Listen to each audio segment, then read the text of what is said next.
దేశంలో ఓబీసీలంతా సంఘటితమై అధికారాన్ని చేజిక్కించుకోవాలని Madhya Pradesh principal secretary IAS అధికారి నరహరి పిలుపునిచ్చారు.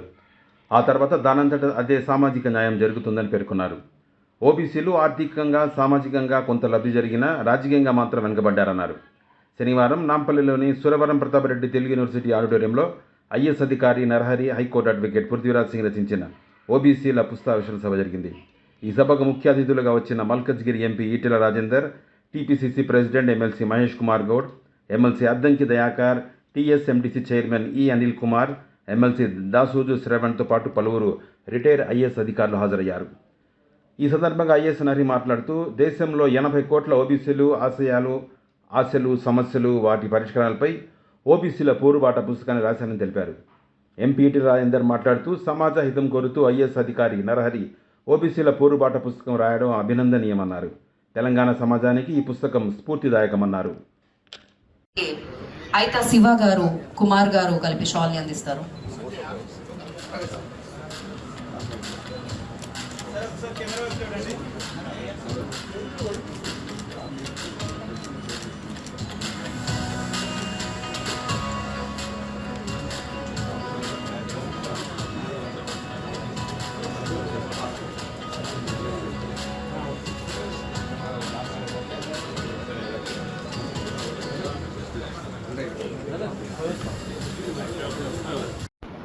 వాళ్ళు ఐఏఎస్లైనా, వాళ్ళు ఐపీఎస్లైనా, రాజకీయ నాయకులైనా, వాళ్ళ అడ్వకేట్ అయినా, డాక్టర్లైనా, అందులో ప్రముఖ పాత్ర పోషిస్తున్న మా మిత్రుడు పరికిపల్ల నరహరి గారు మా జిల్లా వాసి.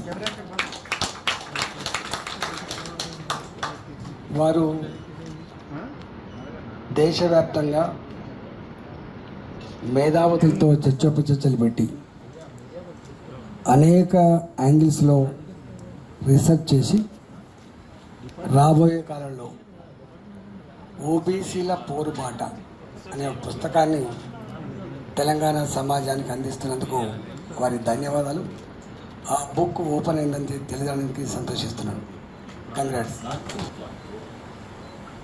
ఓబీసీల పోరుబాట పుస్తకాన్ని లాంచ్ చేస్తున్నాం.